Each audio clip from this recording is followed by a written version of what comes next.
This is Democracy Now!, democracynow.org, The War and Peace Report. I'm Amy Goodman with Nermeen Sheikh. Amidst the boom in artificial intelligence and growing awareness of its potential risks, President Biden met Tuesday with critics of the technology. He spoke before the closed-door meeting in San Francisco. The same here today. I want to hear directly from the experts, and these are some of the world's leading experts on this issue and the intersection of technology and society, who can provide a range of perspectives for us and on AI's enormous promise and its risks. For years, groups like the Algorithmic Justice League have raised alarm about how AI and algorithms can spread racist and sexist biases. The group's founder, Dr. Joy Buolamwini, was among those who met with Biden Tuesday. She's going to join us in a minute. The group recently honored Robert Williams, who's African-American, and in 2020, he was the first known case of police wrongfully arresting someone in the United States based on a false facial recognition hit. When Detroit police wrongfully arrested him at his home as his wife and two young daughters watched. He was held overnight in jail, interrogated the next day. Police told him, quote, "The computer must have gotten it wrong," and finally released him. This is part of the acceptance speech by Robert Williams when he received the Gender Shades Justice Award.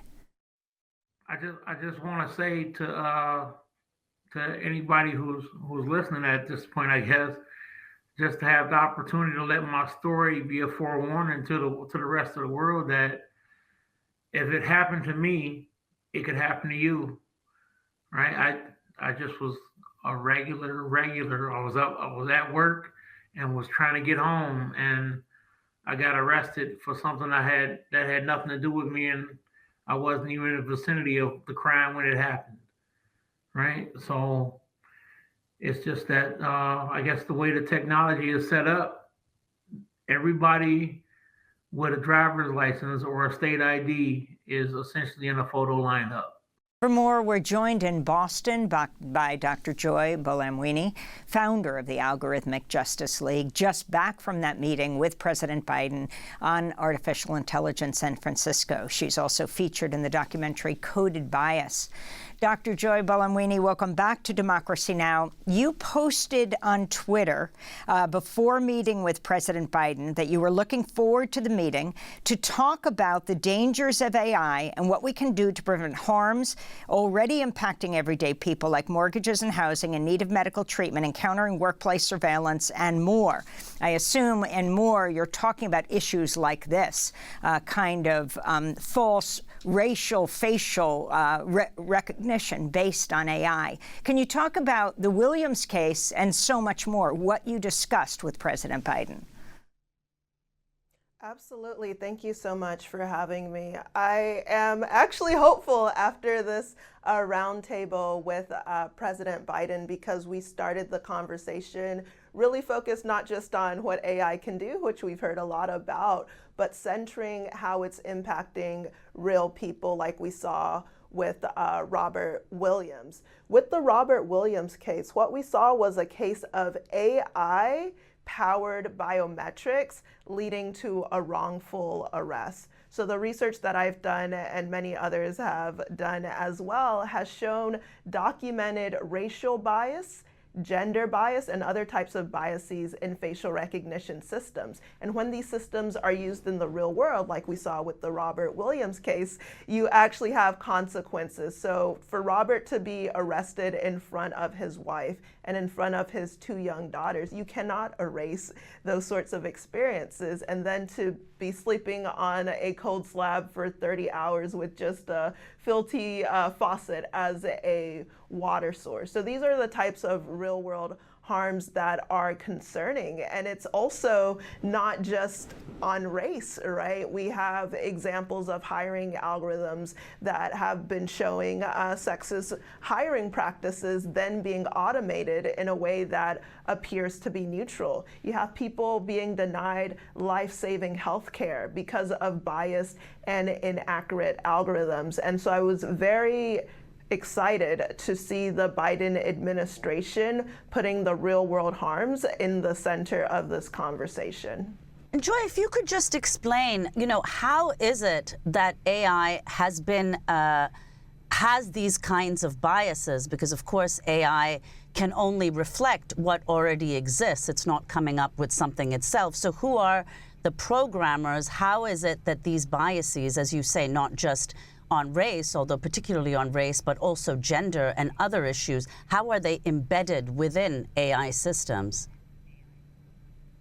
Well, the AI systems that we are seeing on the rise are increasingly pattern recognition systems. And so to teach a machine how to recognize a face or how to produce human-like text, like we're seeing with some of the large language models, what you have are large data sets of examples. Here's a face, here's a sentence, here's a whole book, right? And based on that, you have these systems that can begin to learn different patterns.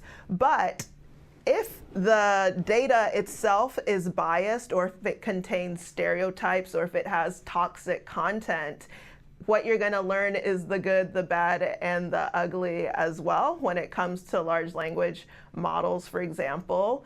And then on the facial recognition side, if you have the underrepresentation of certain populations, it could be people with darker skin, it could be children for good reason, we don't want their faces in those data sets, then when they're used in the real world, you have several risks. One is misidentification, right? What we saw with Robert Williams' case. But even if these systems were perfectly accurate, now we have to ask, do we want the face to be the last frontier of privacy? Because we're then creating a surveillance state apparatus.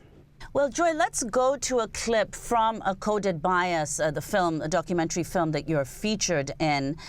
This is Sophia Omuja Noble, the author of the book Algorithms of Oppression.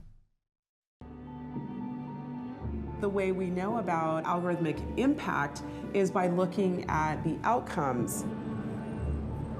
For example, when Americans are bet against and selected and optimized for failure.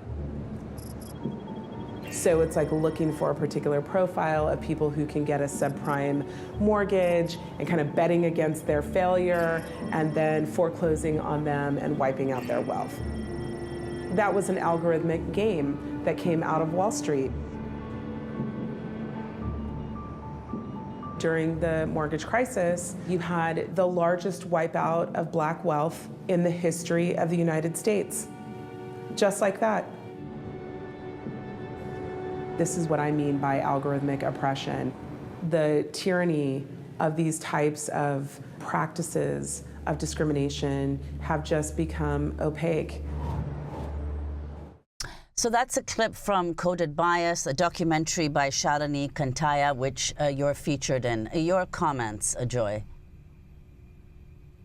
I think this is a great clip because it's showing that while we have all of these conversations about the possibilities of AI, the reality shows the perils. And what's even more concerning to me right now is in this rush to adopt algorithmic systems, there is a narrative that says we want to have trustworthy AI or we have to have responsible AI. But so many of the popular AI systems that have been built on a foundation of oppression or a foundation of unconsented data, some would say stolen data. And so something that was concerning to me at the roundtable was there was expressed excitement about using AI for education. But then when you looked at the models and the AI systems that were being integrated, these are known models where the companies aren't sharing the training data. Those who have labeled the toxic aspects of that data, right, have spoken out about the exploitative working conditions that they face, being paid, $1 to $2 an hour for doing really traumatic work. And so we can't build responsible AI or expect people to trust in AI systems when we have all of these terrible practices that are undergirding these foundation models. So the foundations themselves need to be excavated and we need to start over. Dr. Buolamwini, can you talk about the project of Algorithmic Justice League that was just launched called a TSA Checkpoint Scorecard, fly.ajl.org, and how people can share their experiences dealing with a new facial recognition program that's being used at several airports across the country? Absolutely. So the TSA is starting to roll out facial recognition at domestic checkpoints. They're now at 25 airports. And this is concerning because the United States needs to start leading on biometric rights. Just last week, we had EU lawmakers push forward the EU AI Act, which explicitly bans the use of biometric technologies like facial recognition in public spaces, the live use of this technology. We are flying in exactly the opposite direction, where people don't even know, right, that they have a choice to opt out. And so what we're doing with the Algorithmic Justice League is we've released the scorecard. So if you have traveled this summer, if you're traveling this summer, please share your experience so we understand, did you give consent? What was your experience if you try to opt out? That the technology work for you? I also think that this is a great opportunity for the US government to put into place the blueprint for a Bill of Rights for AI. And so this blueprint came out last year, and it highlights so many of the issues that we've been talking about, which is the need for notice, and we need consent as well, but also we need protections from algorithmic discrimination. We need to know that these systems are safe and effective. We need data privacy so that you can't just snatch people's faces, right? And we need human fallbacks as well. So I think it's a great opportunity for the Biden administration to make true on their promise to make what was put in the blueprint binding through the Office of Management and Budget, and then to push to make the blueprint federal law. Can I ask you, as it becomes harder to travel longer and longer and longer lines, the other day I was at the airport, guy comes up, I was on an endless line, says, hey, do you want to do clear? I will get your information and then I'll walk you right to the front of the line. It's very hard to say no to that, right, when you're missing your plane. But can you explain what these iris scans are used for, and also fingerprints? Yeah, so when you have systems like CLEAR, I want to make a distinction between you electing to use biometrics when you sign up for CLEAR or TSA PreCheck, where they might be looking at biometrics like your fingerprint, your iris, or your face. This is different from what the TSA has stated in their roadmap, which is to go from pilot to requirement, so that the default option when you go to an airport is that you have to submit your face. This is what's in their roadmap. So agency is absolutely important. The right to refusal is absolutely important. And you just pointed out a dynamic that so many people face. You just made it to the airport. Your flight's about to go, and you're given, I don't know, the red pill or the blue pill, and you make a snap decision. And I'm really cautious about these snap decisions because I worry about what I call convenient shackles. So for the few seconds that you might save, or maybe minutes, etc., you now have given up very valuable face data. And we already have examples of data breaches with the government of travelers' face data. So it's not even hypothetical when we're talking about the privacy risk that are here. And the roadmap that the TSA has laid out also talks about then using that face data potentially with other government agencies. So we have to understand that it doesn't just stop at the checkpoint. This is a pilot and a starting point that is going to move us towards more mass surveillance if we don't resist now, which is why we launched fly.ajl.org.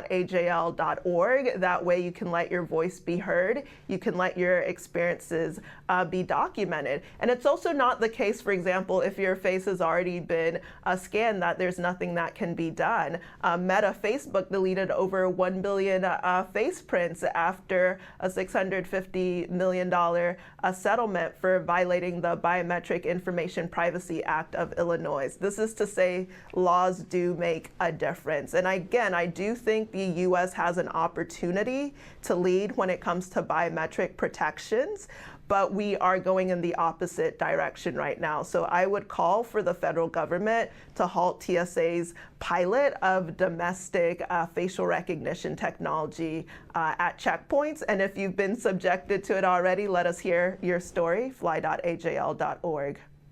And Joy, finally, we just have 30 seconds, but if a Bill of Rights is put in place with the stipulations that you outlined, do you see any benefits of artificial intelligence? Oh, absolutely. So if we can have ethical AI systems that do help us, for example, with medical breakthroughs, I think that is something that is worth developing. So I am not opposed to beneficial uses of AI, but we don't have to build it in a harmful way. We can enjoy the promise while mitigating the perils. Joy Buolamwini, we want to thank you so much for being with us, computer scientist, coding expert, founder of the Algorithmic Justice League. To see all our interviews on artificial intelligence, you can go to democracynow.org. Democracy Now! Is produced with Renee Phelps, Mike Burke, Dina Guzder, Messiah Rhodes, Maria Tarasena, Tammy Warrenoff, Tarina Nadura, Sam Alkoff, Tamery Astu, Joe John Hamilton, Rabbi Karen, Hani Masood, Sanji Lopez. Our executive director is Julie Crosby. I'm Amy Goodman with Nermeen Sheikh.